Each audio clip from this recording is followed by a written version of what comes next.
Senhoras e senhores, bem-vindos de volta a mais um episódio de Nos Olhos da Verdade. De volta conosco está o Pascal Lota. Se você não viu o Neutrality Studies, você viveu debaixo de uma pedra. Então procure o Pascal no Neutrality Studies. Sempre tem alguém interessante lá, algo interessante para discutir. Algo está estranho. Mesmas notícias, mesmo ruído, dia diferente.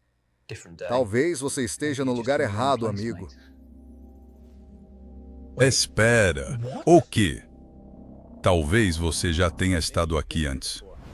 European Union era o quê? Sou um cossaco. Pera, European Union era um mercador, certo? Está ficando esquisito. European Union era um músico russo. Ok. Isso não. É o que a European Union esperava. Acontece com todo mundo. A gente acabou de se mudar. A Moscow Connect ajudou com tudo. Visto documentação, a vida está... Espera, é realmente tão simples. Talvez não se trate de... Talvez seja sobre encontrar onde você realmente... Pascal, bem-vindo de volta ao programa. E para quem não sabe, o Pascal está no Japão. Então o tema de hoje vai ser, de fato, sobre o Japão. Pascal, obrigado por me receber. Obrigado por me receber. Então, semana passada, a primeira-ministra Takeishi fez algo que, European Union, acho, foi um pouco polêmico para o Japão. Ela colocou flores no memorial da tripulação do Enola Gay. Se não me engano, esse é o nome do avião. E para quem não sabe, esse é o avião que lançou a primeira das duas bombas atômicas, a primeira bomba atômica no Japão, em Hiroshima. Como essa imagem foi recebida no Japão? No Japão, pelo que acompanhei, não vi ninguém falando que ela colocou flores por o Enola Gay. Ouvi que a cobertura dizia que ela colocou flores pelas vítimas da Segunda Guerra Mundial, que é como o Japão está encarando isso no momento.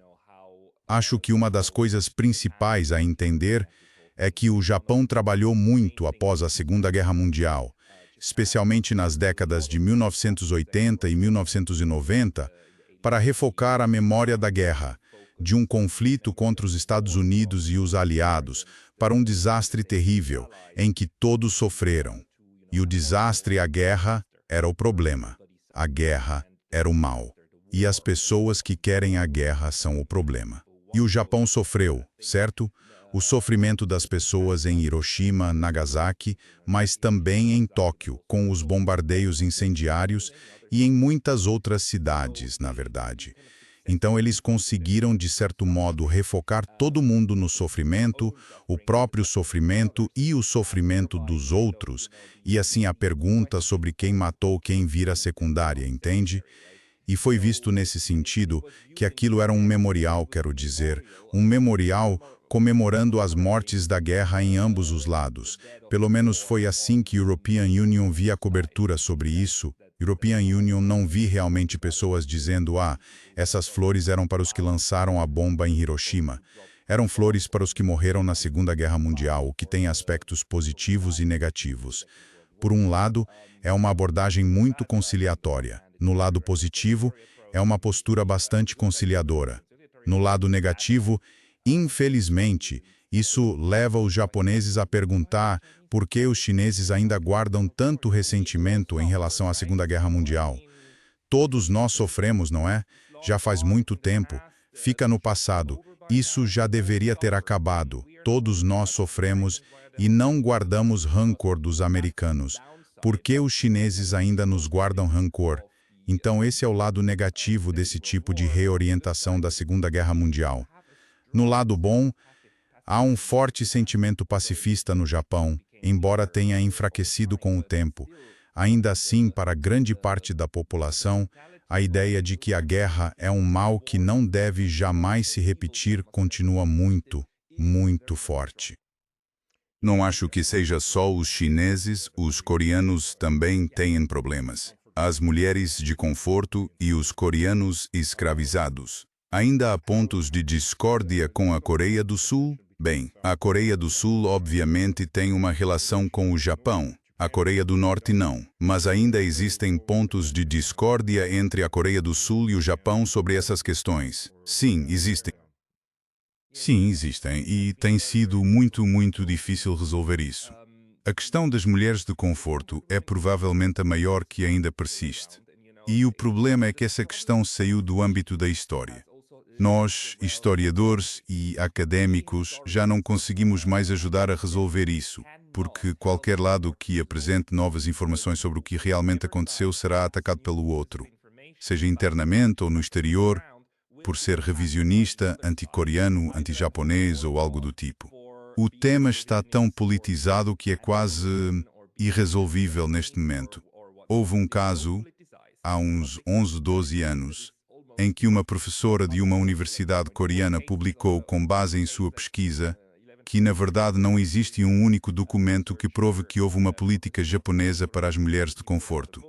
A alegação é que um lado diz que isso foi uma política, ou seja, o próprio governo japonês, com o imperador no topo, teria ordenado vão e estuprem as mulheres coreanas, portanto é uma culpa do Estado japonês. E o outro lado, os japoneses, não negam que mulheres de conforto foram levadas e abusadas e tal. Mas o que eles dizem é que não foi uma política de Estado. Isso teria sido feito por indivíduos, sabe, por comandantes no fronte e tal. É o tipo de coisa que aconteceu depois, na prática. Não foi uma política.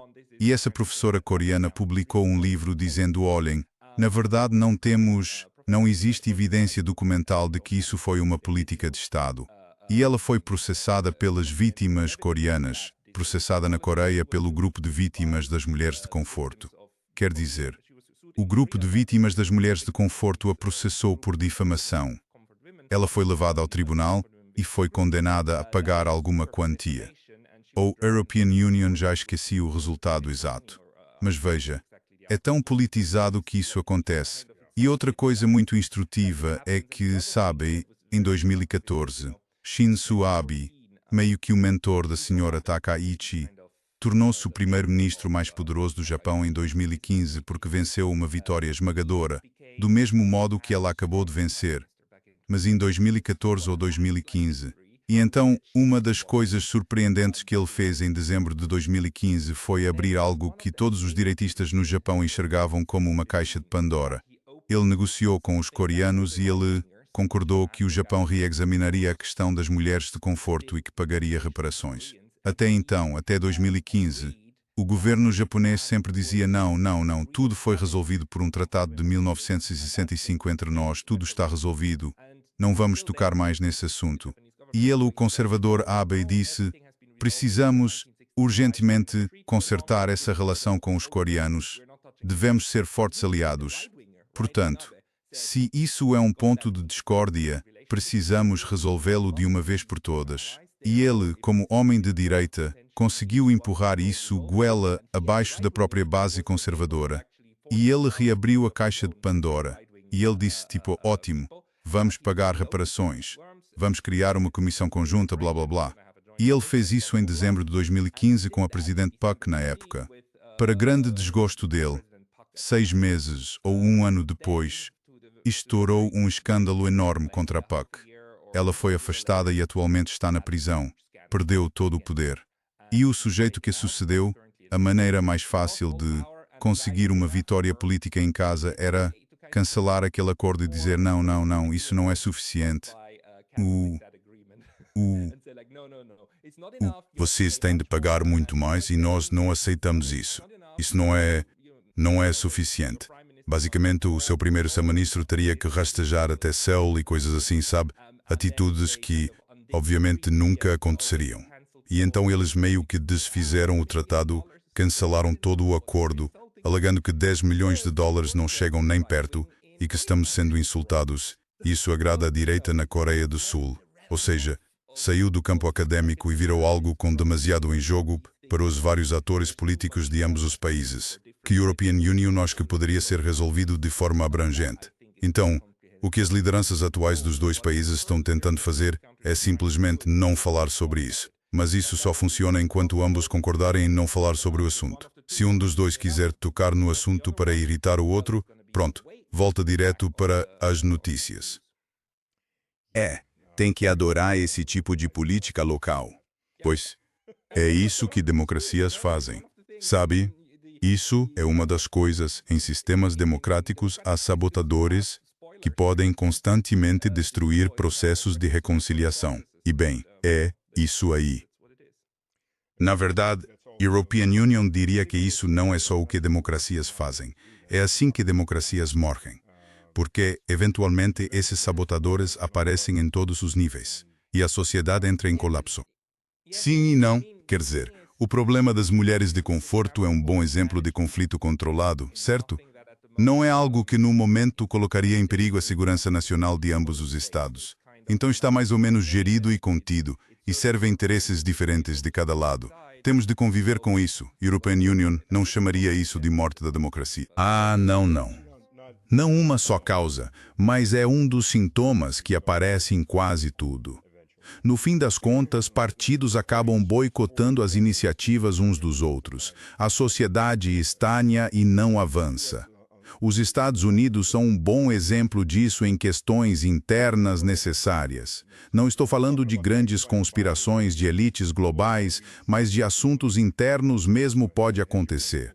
Então, falando numa elite global, sabe? Há uma onda de instabilidade que está atingindo agora. Na verdade, atingiu a Ásia primeiro porque a Ásia fica mais perto. O fechamento do Golfo. Lá estão cerca de 20% do petróleo mundial, aproximadamente 20 a 25% do gás e 30% dos fertilizantes químicos. Sabemos que já há racionamento na Coreia do Sul. Há racionamento no Sudeste Asiático. O que o Japão está fazendo? Para onde está se voltando? Quer dizer, há vários países tentando conseguir acordos vantajosos com a Rússia, mas a Rússia só tem uma quantidade limitada de petróleo extra para oferecer. Não dá para tapar todo o rombo fisicamente. Seriam necessárias mais 2 Rússias para tapar o buraco criado pelo Golfo Pérsico. Os japoneses estão muito preocupados com isso. Quer dizer, passei todo o fim de semana no campo, na casa da família de um amigo, e a televisão estava ligada o tempo todo. E eles não paravam de falar disso, sabe? E o maior receio deles agora é que o outro ponto de estrangulamento na Península Arábica também seja fechado pelos Houthis e pelo IEM, e que isso os afetaria ainda mais. Quero dizer, os preços da gasolina aqui já estão subindo, embora não tanto quanto nas Filipinas e na Tailândia, que foram mais afetadas. E ambos esses países têm reservas menores. O número mais importante que circula aqui no Japão é o 254.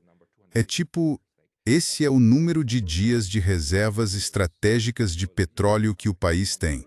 Uma das maiores do mundo. 250 dias. É uma reserva bem grande. Pois é, acho que por habitante é a maior do mundo. Não em termos nominais, mas por habitante. Só que não tenho certeza de que isso seja exato, porque esses 254 dias, como é que calculam isso? Quer dizer, isso inclui toda a atividade industrial ou exclui? É só para aquecimento doméstico? Não faço ideia. Mas é esse o número que circula. E o fato de terem fixado em 254, quer dizer, sinaliza que foi calculado com precisão, que tudo está sob controle. Mas, na minha opinião, provavelmente os japoneses ficam bem por cerca de meio ano. Quero dizer, meio ano não é muito tempo. Não é um período longo. Então isso é uma contingência enorme. Tenho certeza de que o governo vai tentar, a partir da próxima semana, encontrar algum tipo de solução. Esta semana eles ainda estão muito ocupados com o próprio orçamento. Tem uma pequena crise orçamentária, porque o orçamento ainda não foi aprovado. Embora nada comparável aos Estados Unidos, é basicamente porque houve eleições parlamentares há 6 semanas, certo?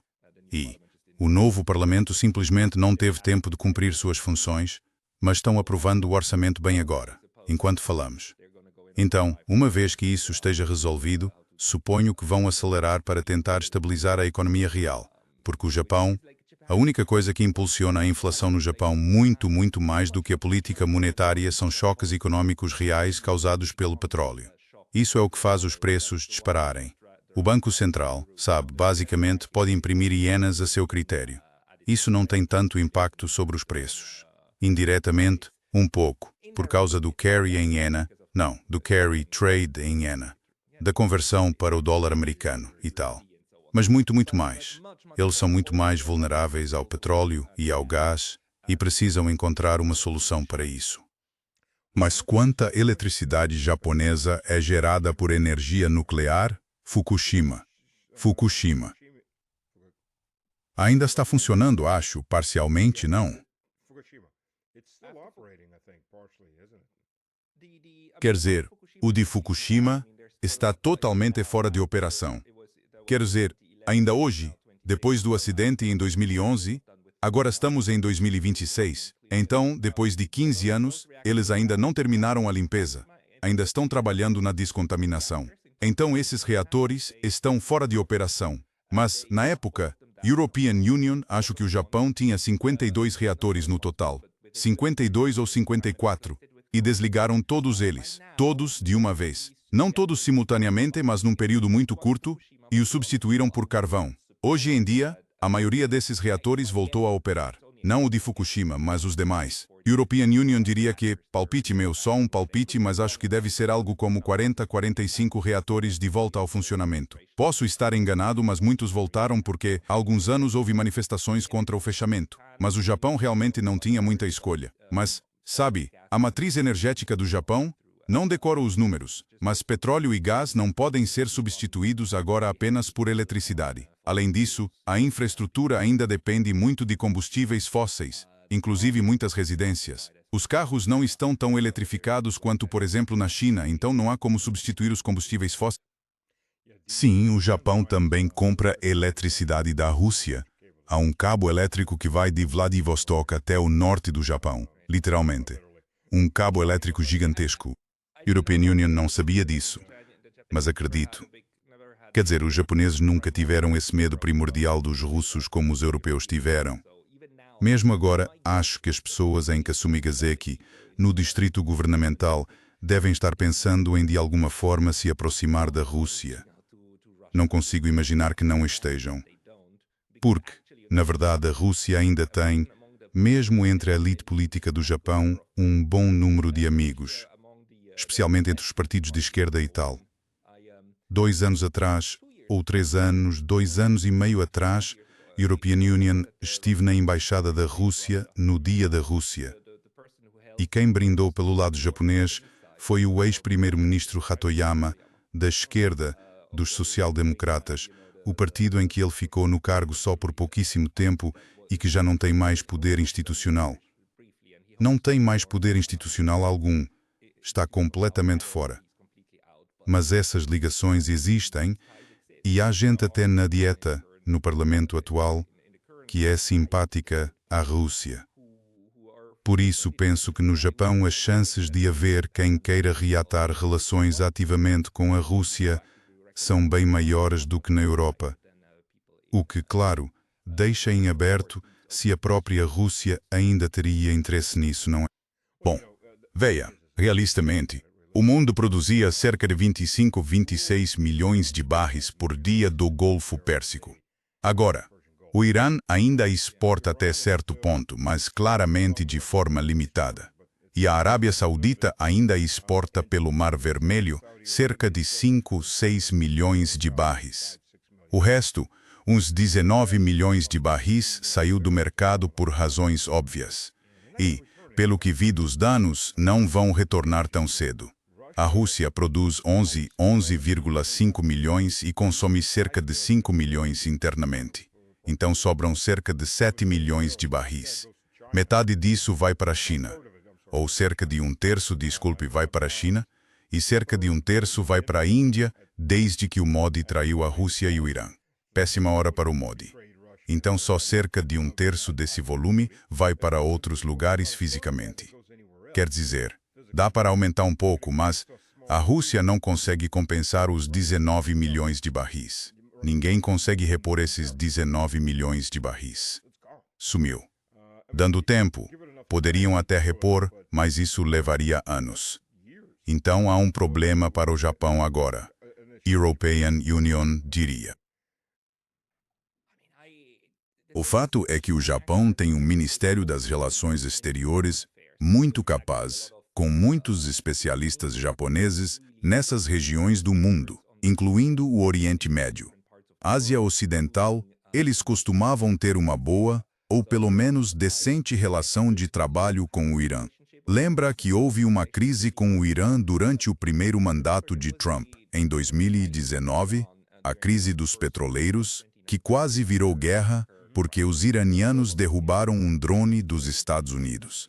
Naquela época, o primeiro-ministro Shinzo Abe foi imediatamente ao Irã e tentou intermediar algo. Ele fez isso por iniciativa própria, foi porque tinha uma relação razoável com o presidente que governava então, esqueci qual era, não resultou em nada, mas ele tentou.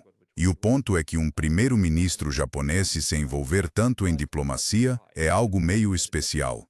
Ele também teve coragem de fazer esse tipo de coisa, e fez. Nada saiu dali, mas isso me mostrou que o Japão tem, quando tem uma relação funcional, tenta aproveitá-la. E a relação de trabalho com o Irã não era tão ruim. Minha melhor suposição é que o pessoal do Ministério das Relações Exteriores provavelmente está tentando contatar seus homólogos no Irã para ver se seria possível, ao menos, conseguir algo. Ainda por meio disso, mas como sempre eles nunca, jamais falariam publicamente sobre isso, porque não, quero dizer, o Japão não é como os Estados Unidos que faz tudo por tweets. Eles fazem tudo o mais discretamente possível para não envergonhar ninguém, pelo menos a si mesmos, certo? Sim. A administração Trump 2.0 está... nem é uma peneira. Está simplesmente vazando. É só uma torneira aberta. Não há nada retido que alguém não vá publicar num tweet ou num vídeo para se promover. É impressionante de ver. Sim, mas em certo sentido, sabe, como estratégia intencional ou não, ainda funciona, porque se você inundar todo mundo com tantos vazamentos que ninguém consiga mais entender nada, então você basicamente volta a não ter vazamentos, certo? Porque você enterra a verdade sob uma montanha de mentiras e ainda mantém basicamente um leque perfeito de possibilidades para o futuro. Quer dizer, nesse sentido, o que Trump está fazendo é horrível. Mas, em termos do que ele pode fazer, ele poderia declarar a vitória hoje e simplesmente dizer: vamos sair e levar todos os nossos ativos, porque essas pessoas incômodas na Ásia Ocidental, a gente não dá a mínima. Ganhamos a guerra. Estamos saindo. Ele poderia fazer isso e ainda assim seria coerente com ele. Poderia. O núcleo fanático que ficou, porque tem de considerar que cerca de 2/3 do grupo Mega se foram. E eles votaram no Trump para parar essas guerras, focar no interno, sabe, acabar com a farra entre democratas e republicanos e com a idiotice no exterior. Foi para isso que eles votaram. Eles não conseguiram nada disso, acabaram recebendo tudo, o que democratas e republicanos normalmente fazem nos Estados Unidos, só que turbinado. Então sim, você tem razão, 2/3 deles e foram. Então não importa o que Trump faça, ele perdeu isso, mas o terço restante da sua base ele consegue convencer de qualquer coisa. São fanáticos, quer dizer, são as pessoas que estão comprando moedas do Trump. Eles não podem pagar por isso, mas estão comprando moedas do Trump. Neste ponto, Trump não tem apenas eleitores, ele tem fãs, certo? Isso exatamente, eles fazem parte da equipe do... Sim. Sim. Não, é meio diferente. Mas ainda assim o leque de opções que ele deixou aberto para si é bastante amplo. Os japoneses, por outro lado, nunca fariam algo assim. Sabe, uma coisa que os japoneses, quero dizer, neste fim de semana, também na televisão, repetiram várias vezes e da qual eles se orgulham, é que a primeira-ministra Takahashi disse a Donald Trump: olha, em termos de política externa, porque ele queria que os japoneses enviassem navios para lá e abrisse o Estreito de Hormuz, certo? Ele pediu. E ela de fato sentou e, como repetiram na televisão, explicou a ele: olha, há coisas que o Japão pode fazer e coisas que o Japão não pode fazer. Que ela pode e que ela não pode fazer. E então ela usou a Constituição do Japão, o artigo 9, o artigo pacifista, que diz que o Japão não vai entrar em guerra e não manterá forças para isso. Ela usou isso para explicar a ele: isso é algo que não podemos fazer por causa do artigo 9, o que é altamente irônico, porque em casa Takahashi é quem quer mudar o artigo 9. Ela é quem quer isso e teve de usar isso. O que para mim agora levanta a questão de se ela vai continuar com todo o discurso de vamos mudar o artigo 9 ou se vai amenizar isso, porque na prática isso lhe serviu muito bem. E a European Union, acho que ela fez isso muito bem. Quer dizer, é exatamente assim que você deveria usar um artigo desses se o tiver para se amparar e dizer, olha, a European Union realmente gostaria de ajudar. A European Union adoraria ajudar, mas tenho essa terrível coisa na minha Constituição. O que a European Union posso fazer? O que a European Union posso fazer? Isso é diplomacia de verdade, sabe? E o melhor de tudo é, quem escreveu a Constituição? Foram os Estados Unidos que escreveram a Constituição. Bem, você sabe. E agora o que fazemos? Vocês escreveram a Constituição. Verdade, verdade. Mas devo dizer que um pesquisador muito bom tem o artigo dele na estante, mostrou que o impulso para incluir o artigo 9 veio, na verdade, de alguns políticos de esquerda japoneses na época que tentaram convencer o general MacArthur e acabaram incluindo. Ou seja, foi escrito pelos Estados Unidos, sim, mas houve participação japonesa. Mas a ironia é enorme, não é? Então é isso que se faz. Você trabalha com o que... Ao contrário dos europeus, até na televisão francesa, foi meio chocante ver um comentarista, ao vivo, basicamente rindo e dizendo que Donald Trump agora quer que nós entremos. E ele, sabe de uma coisa? E ele disse, foda-se o Trump, em francês. Isso é meio... Puxa, né? Dizer isso ao vivo na televisão, é esse o nível que alcançaram.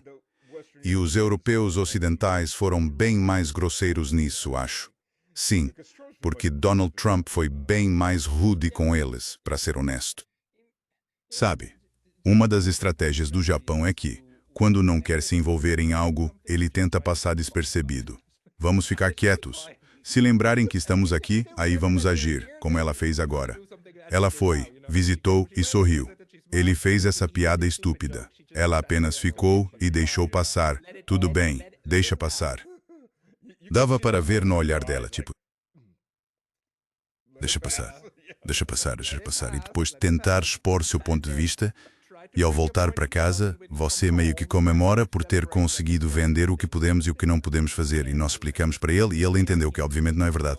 Mas depois ele os deixou em paz. Quer dizer, não houve mais pressão. Então, de certa forma, missão cumprida. Certo, se eles entenderam ou não. Você entendeu o recado. O Japão não vai entrar nessa missão suicida, a expressão que Donald Trump usou. Nós já fizemos tudo, já está aberto. Só precisa de um empurrãozinho. Nós não vamos dar esse empurrãozinho. Vocês é que têm que dar esse empurrãozinho. É uma estupidez enorme. Ontem, no Washington Post, saiu um artigo dizendo que abrir o Estreito de Hormuz surgiu como um dos principais objetivos da guerra contra o Irã. Tipo, o negócio já estava aberto antes da maldita guerra. Então você faz uma guerra para desfazer os efeitos da guerra. Mas tá, tudo bem. Quer dizer, é obviamente idiota. Mas não, nem os europeus são tolos o suficiente para colocar os navios ali. Isso já diz alguma coisa. Nem sequer os alemães. Quer dizer, vocês perderam os alemães? Quer dizer, vocês fazem guerra e perdem os alemães por causa disso? Ah, por favor, devem ter feito algo muito grave. Mas, sabes, os franceses estavam prontos para ir. O Macron ia enviar as 8 fragatas que ele tem. E em algum momento a caminho, eles perderam, eles não chegaram lá.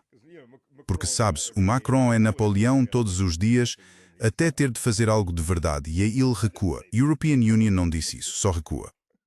Não, quero dizer, Napoleão nem conseguia montar a cavalo. Então, como é que ele vai conquistar alguma coisa? Quero dizer, Napoleão pelo menos sabia montar, vamos. E Napoleão não era baixo. Provavelmente não. Provavelmente por volta disso. Na verdade, ele tinha uma altura média para a época. Naquela época, todo mundo era baixo.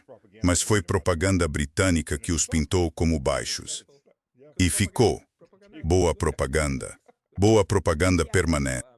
Acho que é isso que está acontecendo. E no Japão? Claro, eles estão preocupados agora. Mas de forma nenhuma, eles estão a encarar isso militarmente. European Union, me pergunto se estão a aprender a lição certa. Que essas malditas bases militares podem ser o oposto de segurança. Podem atrair mísseis. Tenho perguntado. Até agora falei com pessoas, mas nenhuma delas tem formação em segurança. Eram só amigos pessoais.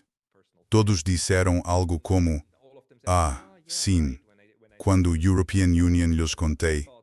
É tipo: ah, sim, mas essa ideia não parece ter ocorrido às pessoas aqui no terreno. As bases são mais um passivo do que um ativo. Tenho certeza de que em Okinawa sabem que são mais um ônus, pelos vários incidentes e tal. Eles querem que essas bases saiam há muito tempo. Sim, há muito tempo. Okinawa sabes, todo mundo entende que viver ao lado de uma base é muito incômodo e traz muitos riscos e problemas. Não tanto por serem atingidos pela China até agora, mas pelo risco de um desses estúpidos, como é que se chamam? Aqueles aviões que decolam verticalmente. Ah, os Ospreys. Ospreys. Sabes qual é o apelido do Osprey? Sabes a alcunha do Osprey? Qual é? O fazedor. Ah, sim. Quero dizer, dessas aeronaves, pelo menos 2 ou 3 caíram no Japão, né? E até uma delas, acho, caiu em uma escola. Então já houve vários acidentes com essas aeronaves. E outra coisa é, claro, a prostituição que naturalmente surge ao redor dessas bases. E a terceira coisa é os abusos e um sujeito qualquer que sai e mata uma avó só porque está perturbado mentalmente. Isso acontece e é horrível. Essas pessoas queriam que as bases saíssem para sempre, mas Tóquio meio que aceita que Okinawa tenha de pagar o preço pela segurança do Japão. Então continuam mantendo-as lá, o prefeito e o governador de Okinawa tem tentado usar a diplomacia internacional, indo a Genebra, às Nações Unidas, reclamar e dizer que essas bases deveriam ser retiradas, pulando Tóquio e indo direto à cena internacional. Tentaram muito, mas até agora nada funcionou. Movimentaram as bases um pouco, mas sempre dentro de Okinawa, de uma ilha para outra. Então, no momento, Tóquio continua decidido a manter essa relação. O que eles não estão dispostos a ceder é ao que Donald Trump queria. Aquilo que ele chama de uma relação de segurança mais igualitária, porque a relação atual diz: vocês nos cedem bases, nós damos segurança, mas não o contrário. Quer dizer, se vocês forem atacados, temos de ajudar por tratado. Mas se formos atacados, vocês não são obrigados a nos ajudar. E Donald Trump reclama disso há muito tempo. Mas os japoneses, nesse ponto, mantiveram sua posição. E disseram: não vamos fazer isso. Na verdade, o ex-primeiro-ministro Ishiba, antes de assumir o cargo, escreveu um artigo dizendo que, se os Estados Unidos quisessem uma relação de segurança mais igualitária, eles estariam dispostos a considerar. Mas isso significaria que também precisaríamos de bases das forças de autodefesa do Japão na Califórnia, certo? Precisamos de uma base japonesa na Califórnia. Foi o que ele escreveu. Boa observação. Muito bom ponto. Mas isso foi antes de ele se tornar primeiro-ministro. Ele não disse isso enquanto estava no cargo. E isso acabou ficando de fora. Mas nem todos os japoneses concordam com tudo o que está acontecendo, de jeito nenhum. Isso também ocorre até mesmo dentro do parlamento. Há debates muito acalorados sobre como lidar com isso, e há parlamentares da oposição que, na verdade, um especial não cansa de dizer: somos uma colônia. Entende? Somos uma colônia, certo? Com todas essas bases, somos uma colônia. Um desses parlamentares fica repetindo isso. É a verdade. Mas, olha, uma base japonesa na Califórnia seria, na verdade, positiva para o Estado. Além de que eles precisam de fontes de receita porque se taxaram até a exaustão e expulsaram a maior parte dos negócios, pode haver disciplina e algum tipo de controle em torno dessa base, ao contrário da maior parte da Califórnia, que é simplesmente um caos. O que European Union gostei especialmente foi quando ele veio a São Francisco e limparam a cidade. Tiraram as bombas, limparam as ruas, fizeram os sem-teto desaparecerem e tiraram os dependentes químicos de vista. Até arrumaram as ruas e limparam a bagunça só porque ele ia vir. Então imagina se houvesse uma base em São Francisco, uma base japonesa. Você teria sushi ainda melhor. Embora se deva admitir que os californianos também inovaram no sushi. Os japoneses ainda ficam com ciúmes de que foram os norte-americanos que descobriram que dá para fazer o sushi ao avesso e chamar de California Maki. É aquele em que o arroz fica por fora. Eles ficam tipo: por que foram eles que inventaram isso? Por que não fomos nós? Então, pronto. Você está certo. É como a pizza. A pizza original era uma espécie de torta, com cobertura por cima, e os ítalo-americanos tiraram essa camada. A pizza moderna, na verdade, não veio da Itália, veio dos Estados Unidos por meio de italianos expatriados. mas os italianos comem, todo mundo gosta, então eles também inovaram. Esse é o que acontece com os humanos, né? No fim das contas, não somos tão nacionalistas a ponto de não reconhecer quando outra pessoa tem uma ótima ideia culinária, então tá tudo bem. Isso é uma das coisas boas de como as coisas passam de um lado para o outro. Então, pelo menos isso é bem verdade. Olha, sabe, mesmo como colônia, quero dizer, a maior parte da Europa foi obviamente colonizada. Ainda assim, vendo o que acontece com os estados clientes do Golfo Pérsico, ou melhor, vendo o que não acontece, eles não estão sendo defendidos pelos Estados Unidos, que são incapazes de defendê-los, simplesmente incapazes de defendê-los. E ver como os Estados Unidos retiraram seus sistemas de defesa aérea da Coreia do Sul no meio da noite é meio simbólico. No meio da noite, vamos tirar suas defesas. E também retiraram as defesas do Japão. Não li nada sobre isso. Sim, os sistemas de defesa terminal de área de alta altitude e os Patriot retirados da Coreia do Sul. Passou na televisão local, então a European Union viu o vídeo. Estão levando-os literalmente em silêncio no meio da noite até os portos para retirá-los por avião. Os coreanos, sim. European Union, vi algo lindo no Twitter no fim de semana. Posso compartilhar com você? Não é o Japão, é a Suíça. E isso me deixou tão... Então os suíços estão esperando alguns anos pelos seus caças F-35 que encomendaram? E também estão esperando por alguns mísseis Tomahawk? Ou por sistemas de defesa terminal de área de alta altitude? Não sei qual, mas eles estão esperando por um deles. Mísseis Tomahawk, sei o que você vai dizer. Eles estão esperando pelo sistema de mísseis Tomahawk. E os Estados Unidos já estão com vários anos de atraso, mas os suíços assinaram o contrato. Então eles continuam pagando, não sei, todo mês ou a cada trimestre, mas continuam pagando. E agora eles ficaram muito irritados e disseram: vamos suspender os pagamentos que somos obrigados a fazer por contrato, porque vocês não estão entregando. E então descobriram que os Estados Unidos estão simplesmente desviando o dinheiro que os suíços têm pago pelos caças F-35 para pagar os mísseis Tomahawk. E basicamente os suíços ficaram assim: não há nada que possamos fazer, estamos basicamente ferrados. E eles ficam tipo: vocês merecem isso demais. Quero dizer, quando é que, não só na Suíça, mas em toda a Europa, vão cair na real de que os Estados Unidos não são apenas um parceiro pouco confiável, são um marido abusivo que tenta abusar de vocês de todas as formas possíveis. Não sei. Talvez. Na Suíça a história do F-35 já é ruim o bastante. Agora junta-se a isso a história do Tomahawk. European Union. European Union, realmente espero que, em algum momento, nosso parlamento se canse de vez. Ainda há muita gente que acredita que essa é a única fonte de segurança que podemos ter, mas está ficando cada vez pior. Bom, sobre a Suíça, vamos ser realistas, porque European Union nunca realmente falei com você sobre a Suíça. Realisticamente, a segurança suíça sempre se apoiou basicamente em duas coisas. Neutralidade. Sim, incrível que o Império Russo ajudou a montar um sistema bancário que andou junto com a neutralidade.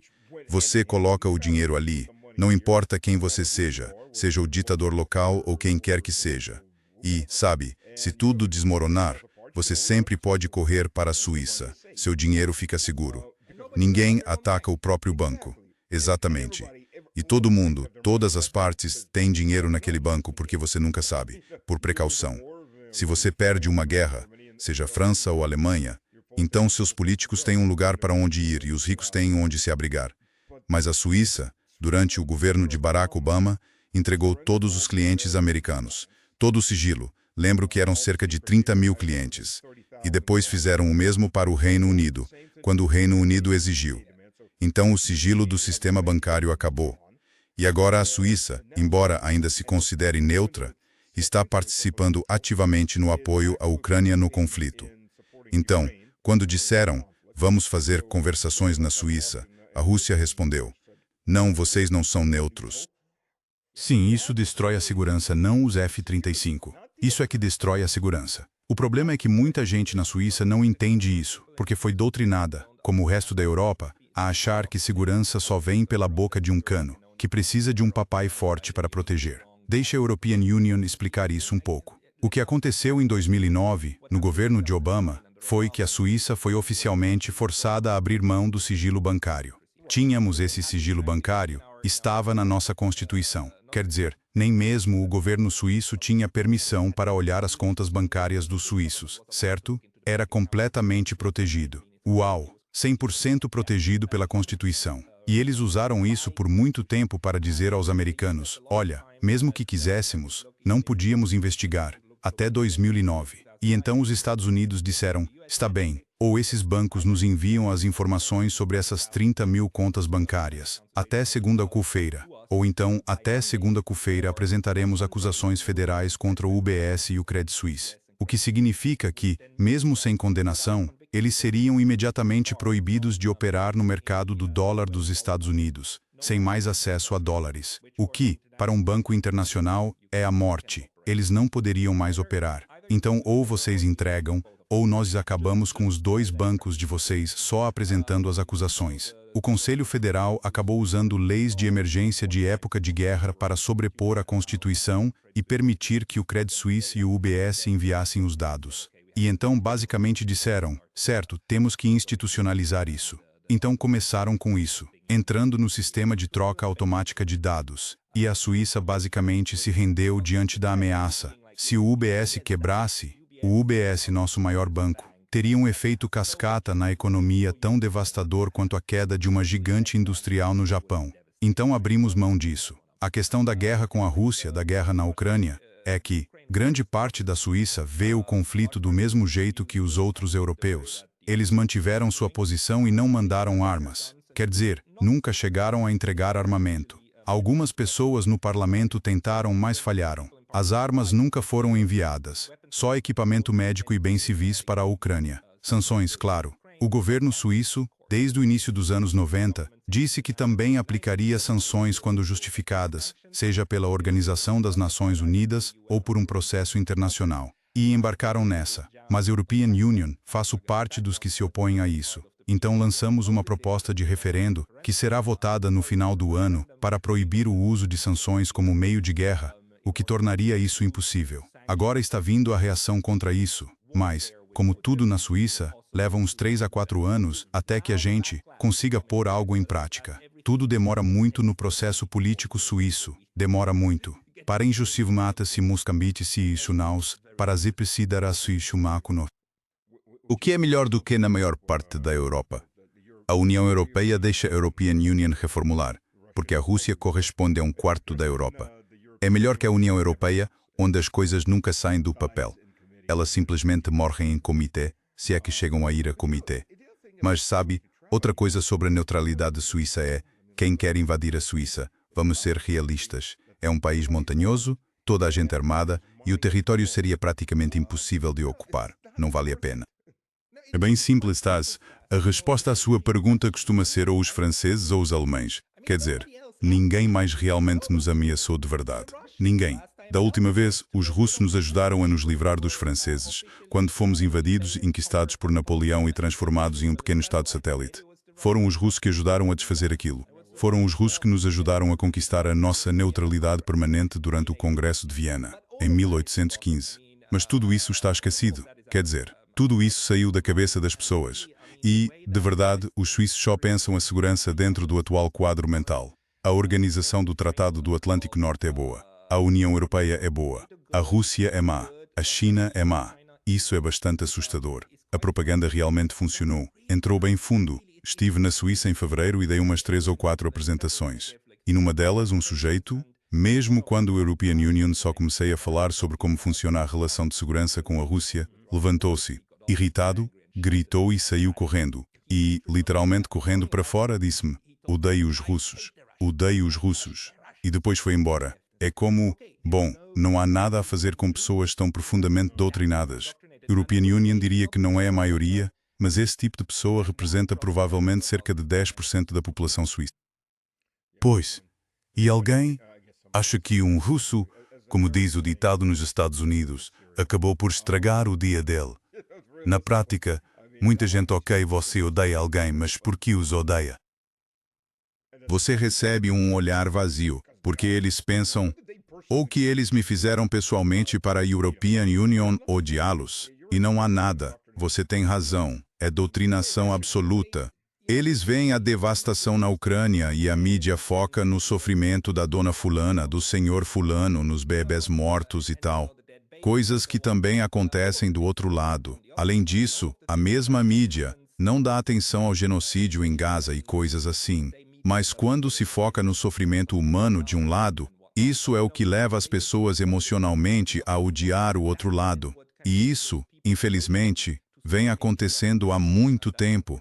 Além disso, não esqueçamos, na Guerra Fria, a União Soviética era sempre o outro importante, até na Suíça. A Suíça estava integrada no Ocidente, embora neutra, mas integrada no sistema econômico.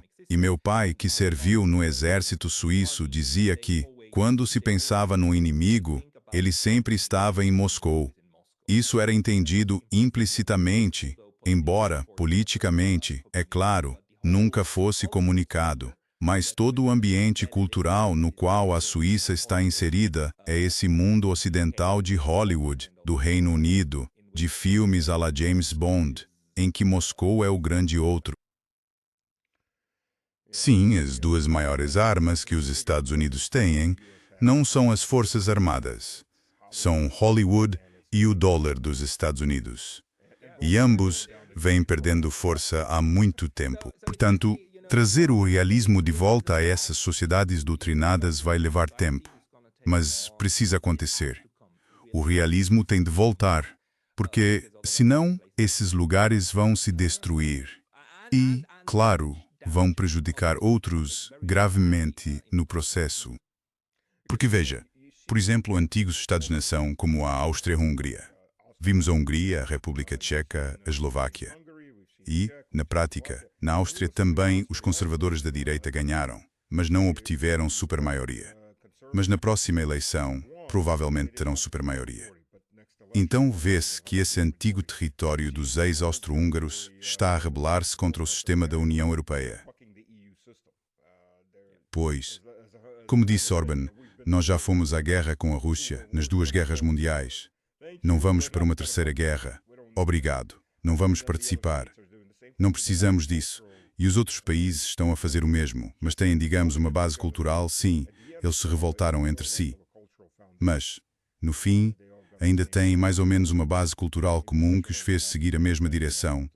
Talvez a Suíça tenha o mesmo, até certo ponto, quer dizer, não fez parte disso, mas era neutra. E lembra da sua neutralidade e de quem ajudou a conquistá-la. Lembra. E essa é a minha grande esperança.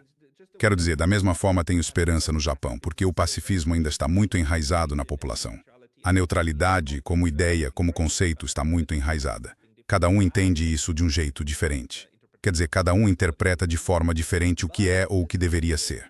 Mas a teoria por trás disso é algo que pouquíssimas pessoas rejeitam. Isso é algo com que se pode trabalhar para ter uma política externa de desescalada. A Suíça nunca vai conseguir ser uma verdadeira pacificadora, certo? Mas podemos acrescentar a nossa pequena contribuição, o nosso espaço, para apoiar quando houver possibilidade. E a Suíça já fez isso algumas vezes no passado. E esse é justamente o papel que ela deve desempenhar. Um papel pequeno, de apoio real, não esse tipo estúpido de integração à abordagem ocidental estilo Birkenstock 2024. Não, é manter-se fora disso.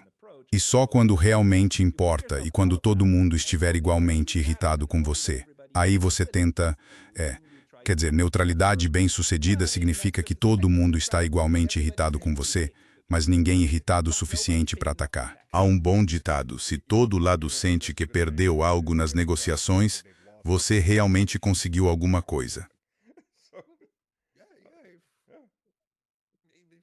Bem simples. Quero dizer, se um lado fica com tudo e o outro com nada, isso é rendição. Foi o que o Japão fez em 1945, foi forçado a se render depois de ser literalmente atingido por bombas nucleares. E os russos entraram na guerra. Foi um momento de quase fim da nação, e então eles desistiram. Mas, a menos que você chegue a esse ponto, normalmente as nações tentam encontrar maneiras de ainda tirar algo da situação atual. Sim, o bastante para que, em 1916, os alemães oferecessem termos de paz que basicamente não eram ruins para acabar com a Primeira Guerra Mundial. Mas você está certo. Ninguém estava realmente encurralado de nenhum dos lados. Então por que parar? Continuam, ainda não morreu gente suficiente. Então podem continuar. E veja os Estados Unidos agora, eles podem seguir lutando. As pessoas nos Estados Unidos ainda não estão sofrendo muito e lá nada está sendo explodido. Talvez hoje ou amanhã vejamos a primeira universidade estadunidense no Golfo ser atacada para dar o recado aos demais, mas, no fim das contas, isso não afeta muito os americanos, certo? É alguma coisa no Golfo que é atingida. Eles se importam com o quê? E o Irã, de certo modo, tenta restabelecer reciprocidade, dizendo, ok, vamos revidar de forma equivalente para que vocês entendam que não podem agir com impunidade. Haverá consequências reais pelos vossos ataques, mas eles só podem fazer isso contra Israel, os estados do Golfo e um pouco contra a economia global, o que tem muitos efeitos indiretos para outros, mas não de forma direta. Quer dizer, eles não podem explodir uma instalação petrolífera na Califórnia ou em Nova York, certo? Em qualquer uma das costas. Quero dizer, os Estados Unidos, como sempre foram e serão, são muito bem protegidos pelos seus dois oceanos. Erefone, Tean, Passo Casto, Tasto. Até certo ponto, mas você sabe, os Estados Unidos, ao contrário da Rússia, bem, em 2011 a Rússia teve escassez de petróleo.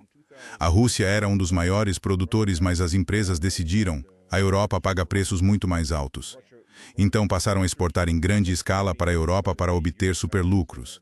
E literalmente, lembro disso porque houve filas por gasolina. O petróleo estava em falta no país que mais produzia petróleo no mundo. E o governo interveio e disse, chega, não vamos jogar esse tipo de jogo. Não vamos destruir a sociedade internamente nem arruinar nossa economia. Então impuseram um bloqueio às exportações e um teto de preços. O teto foi liberado depois de um tempo. As coisas estabilizaram e eles afrouxaram o bloqueio às exportações. Mas mostraram que estão dispostos a intervir sempre que necessário. Por exemplo, o bloqueio às exportações de petróleo foi suspenso em janeiro, mas o de diesel só será suspenso em junho, quando acabar a época de plantio, para garantir diesel suficiente ao setor agrícola e evitar que os preços disparem. Então acho que com a situação atual, provavelmente a proibição de exportação de petróleo vai voltar também. Porque sabe, de novo, aparece a possibilidade de superlucros quando todo mundo ficar sem gasolina. Isso simplesmente não existe. Mas os Estados Unidos não fariam isso. E Trump já diz abertamente, sim, nós lucramos quando isso sobe e os preços aumentam. Então ele representa a classe que vai lucrar. Não a estreita elite do topo, nem os outros 99% que estão ferrados de um jeito ou de outro.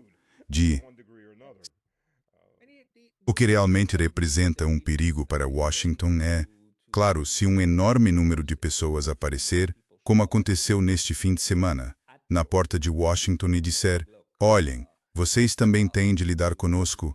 Quer dizer, isso foi uma das coisas que pôs fim à guerra do Vietnã. Foram os protestos locais nos Estados Unidos quando os sacos mortuários começaram a voltar para casa em massa, certo? E cada vez mais. E se eles realmente seguirem com essa ideia estúpida de invasão terrestre, isso vira basicamente uma linha de produção de sacos mortuários, certo? E os iranianos disseram muito claramente, vamos matar todos eles. Claro. Quer dizer, se vocês querem se livrar deles, tudo bem, nós fazemos. É horrível. Para mim é impensável que eles façam algo tão insano de fazer, mas provavelmente eles vão, e aí veremos qual será a reação interna, se isso vai realmente provocar protestos em massa ou se vai gerar aquele momento de unir-se em torno da bandeira. Ou não, nossos inocentes soldados estão sendo atacados pelo Irã, no Irã. Mas a European Union não sei. Não sei como vão manipular a narrativa. A única coisa que tenho certeza sobre os Estados Unidos é que eles são muito bons em manipular a narrativa. São mestres nisso. Não desta vez. Não há aquele apoio em torno da bandeira. Tem sido cerca de 30%. Mesmo quando algum presidente dos Estados Unidos inicia um conflito, mesmo que a maioria seja contra, as pessoas ainda se unem em torno da bandeira, pelo menos no início. Nada. Eles têm uma base de 30% e isso é tudo o que têm. E esse é o caminho. Não sei. European Union só acho que pode haver algum tipo de carta na manga do lado da propaganda. Não sei. Mas, sabe, uma operação de bandeira falsa, algo realmente grave, não sei. Uma operação de bandeira falsa é uma possibilidade. Mas, vocês sabem, abrir o Estreito de Hormuz, temos de abrir o Estreito de Hormuz. Isso é eles se atrapalhando. Eles mudam a justificativa para esse conflito todo santo dia. Eles não sabem como vender isso. Estão. Isso é verdade. É verdade. Eles não sabem como vender isso. Mas, De novo, não posso dizer com certeza que isso não faça parte da estratégia. Não sei. Talvez haja pessoas que vejam isso como algo positivo para, novamente, deixá-los com liberdade total de ação no que quiserem fazer no futuro. Se você não tem objetivos, então vale tudo, certo? E você ainda pode usar a máquina da violência para implementar seu pequeno discurso maligno. De novo, a questão é, os Estados Unidos só podem ser detidos pelos próprios Estados Unidos. E no momento, para mim, ainda não há indicação política de que isso aconteceria dentro dos Estados Unidos. No ritmo em que vão agora, provavelmente não. Mas de novo, eles jogarem 10.000 tropas num moedor de carne, European Union, sinto pena deles, porque, quer dizer, no meu tempo, sabe, European Union servia em algumas dessas unidades. Então, esses caras vão ser sacrificados por absolutamente nada. O que acontece se você estiver servindo numa dessas unidades? Assinou o contrato, ficou 2 anos e aí disseram European Union não vou. European Union não vou. O que acontece com você, prisão? Por quanto? Depende, mas podem te mandar para a prisão por bastante tempo. No campo de batalha, se você recusar uma ordem legal, qualquer oficial tem o direito de executar o soldado na hora. Mas isso é em combate. Se você simplesmente se recusa a ir, é prisão. Mas não é só a prisão. Em alguns anos, você destrói qualquer possibilidade de arrumar emprego no futuro, conseguir crédito, conseguir qualquer coisa. Basicamente, você fica excluído da sociedade quando sair. É isso. Se você for objetor de consciência, você está fora. Do ponto de vista social, você está fora. Pode muito bem se mudar para o Canadá ou para o México, porque você queimou todas as pontes nos Estados Unidos. Bem, porque primeiro, você recebe uma baixa desonrosa. E isso, sinceramente, provavelmente é pior para arrumar emprego do que ter sido estuprador ou assassino, que foi libertado da prisão depois de cumprir a pena. É um beco sem saída para qualquer trabalho. É um beco sem saída também para crédito, porque você deixa de ser elegível para crédito. Não importa por que você recebeu a baixa desonrosa. O fato é que você tem aquele documento. É isso. Então, existe um banco de dados para pesquisar as pessoas. Sim, claro. É o mundo moderno. Desculpa, European Union só. É horrível. Há 20 anos talvez você conseguisse contornar isso de alguma forma, mas não, hoje em dia. Sim, se você não muda o nome, fica com você, né? Sob esse ponto de vista, é bem sério. Mas você tem razão. Quer dizer, muita gente não quer fazer isso e eles estão certos. Por que estamos lutando por Israel? European Union não. É a mesma coisa que eles dizem sobre os Estados Unidos. O discurso favorito deles é: você está lutando pelas liberdades dos Estados Unidos. Minha resposta é: que diabos de liberdades são essas? Se continuam bêbados e se perdendo no Afeganistão, no Iraque, na Somália ou em qualquer outro lugar. As suas liberdades são, aparentemente, um bando de garotas bêbadas que saem e acabam presas na Iugoslávia. Isso seria a sua liberdade. Mas internamente há leis, por exemplo, que se você pegar um empréstimo federal para a universidade, e as universidades nos Estados Unidos são tão caras que, a menos que você seja rico, você sempre vai depender de crédito. Para dar um exemplo, em 1990, quando fui para a universidade como residente da Carolina do Norte, na North Carolina State, minha mensalidade era $400 por mês. Hoje está por volta de $9.000. É uma loucura. Você não consegue fazer um bico de verão e pagar isso como dava quando o European Union estava lá a primeira vez. Então, com a nova lei, se você pegar um novo empréstimo federal, não pode mais criticar Israel. Você pode criticar os Estados Unidos. Você não pode criticar Israel. Não. Quer dizer, algumas das coisas que estão a acontecer nos Estados Unidos são insanas. E sabes, como é que o sistema e a máquina de coerção que empurram as pessoas para o serviço militar funcionam, certo? European Union dava aulas no campus japonês da Temple University, certo? Muitos eram veteranos das Forças Armadas, incluindo da Marinha, porque se servires 5 anos, basicamente pagam-te a licenciatura. Portanto, se quiseres socialismo nos Estados Unidos, tens de entrar nas Forças Armadas e aí recebes todos os benefícios e privilégios. Recebes tudo o que uma boa sociedade devia dar a todos, mas só o tens se estiveres disposto a integrar a máquina de matar. É por isso que os Estados Unidos são uma sociedade altamente militarizada. Certo, eles não são Atenas, são Esparta. É exatamente o que são. Bem, European Union diria que, na verdade, eles são Atenas, porque uma das razões da queda de Atenas foi terem roubado o dinheiro dos aliados para construir o Parthenon. Isso irritou todos os aliados, que acabaram por passar para o lado de Esparta. Portanto, há uma lição a tirar aí, mas não foi aprendida. Definitivamente não foi. Não. Este tipo de militarismo está sempre enraizado na sociedade.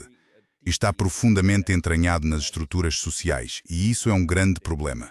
Voltando ao Japão, isto é completamente diferente aqui. Existe serviço militar, mas chama-se forças de autodefesa, e elas existem e não vão para o estrangeiro, salvo por momentos muito pontuais e excepcionais. Elas têm sido contidas aqui, embora o poder militar global do Japão não seja insignificante. Os Estados Unidos gostariam de alistar isso nas suas manobras. Até agora não resultou.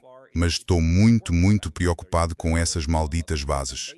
Porque se alguma coisa semelhante acontecer aqui, na Ásia Ocidental, e a China atingir essas bases dos Estados Unidos e do Japão, então, o que é que o Japão vai fazer? Quer dizer, aí vocês são atacados.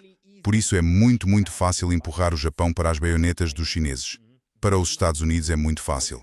E a European Union, espero, embora não tenha indicação, não sei como eles encaram isto. Vou tentar descobrir nos próximos meses.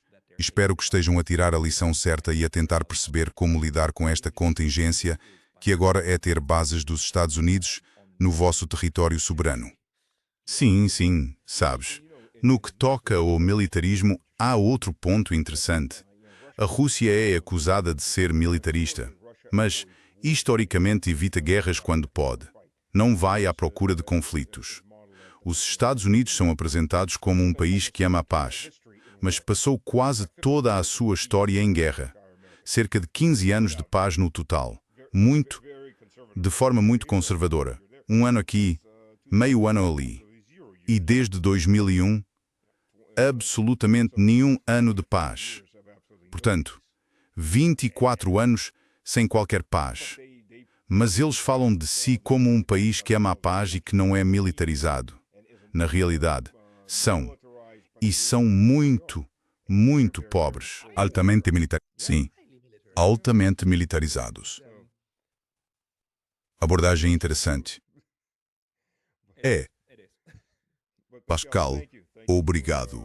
Obrigado pelo seu tempo. Obrigado por esclarecer sobre o Japão. Tens razão, o Japão fica à margem, mas é uma grande potência econômica. Isto não pode ser ignorado. O Japão tem todo o potencial para ser uma potência média de equilíbrio. E aqui tem feito um bom trabalho a equilibrar interesses de diferentes lados. Tem muito potencial para isso. Mas, infelizmente, penso que em Washington andam a pensar em como transformar o Japão numa mega Ucrânia. Oh, sim, absolutamente. O Japão tem de lutar contra isso. Tento perceber quantas pessoas realmente pensam nisso e quantas percebem o quão perigoso isso é para eles agora. Sim, sabes, muitos países estão a tirar a lição completamente errada da Ucrânia. Porque, para eles, a história começou em 2022, não em 2013 ou, na verdade, ainda antes disso. Sabes, isso é uma das coisas boas daqui. Na verdade, quando você assiste à televisão japonesa, eles fazem muito menos doutrinação. Tem um pouco disso também, mas eles ainda exibem vários bons programas sobre a história dos conflitos. E mesmo sobre os russos, sobre a Ucrânia e a Rússia, eles voltam ao Maidan e tal. European Union vi isso aqui na televisão. Coisas que European Union simplesmente não veria em outro lugar. Na Europa ou em qualquer outro lugar. E também sobre o genocídio em Gaza. Eles recuam até 1967. Explicam o que era Gaza e fazem programas inteiros de 1 hora. Por exemplo, com o Irã também, eles mostram, por exemplo, 1.900 pessoas mortas no Irã e cerca de 22 mortas em Israel. Exibem esses dois números lado a lado. E sabe, é algo que em nosso cinema naturalmente seria omitido. Porque não transmite a mensagem que eles consideram boa. Certo. Ainda tenho um pouco mais de esperança no Japão do que na Europa. A Europa está perdida. Quero dizer, mentalmente, a Europa está perdida na maior parte. Vamos ver. Talvez a Suíça também encontre o caminho de volta à sanidade. Estamos trabalhando nisso. Bom. Esperemos que a Europa não tome medidas contra você como já fez com outros cidadãos suíços. Acabei de lançar um novo site. Quero dizer, meu site neutralitystudies.com foi relançado e agora baixa automaticamente meus vídeos e os vincula ao Rumble, baixa as miniaturas e tudo mais. Estou me preparando para ser removido do YouTube para que, pelo menos, não perca meu arquivo. Mas se vierem sanções ou algo assim, bem, vou pensar no problema quando ele aparecer. Mas não. Em algum momento eles têm que... Não pode continuar assim para sempre, mas quem sabe? Sim. Comecei a baixar meus vídeos também para o Substack, só como cópia de segurança. Precisamos fazer cópias de segurança, precisamos fazer... Não há alternativa. Pascal, obrigado. Obrigado pelo seu tempo. Obrigado, Stas. Vamos ver, que horas são aí? Temos 7 horas de diferença. 6 horas para Moscou, 2 da tarde. Ok. Então você ainda tem a maior parte do dia pela frente. Aproveite o dia. Obrigado a todos por nos acompanharem. Voltaremos, ao menos esperamos. Nunca se sabe. É a piada triste dos nossos tempos. Espero vê-los em breve e a gente continua por aqui. Paz. Obrigado a todos. Saúde. Obrigados. Apremos-se.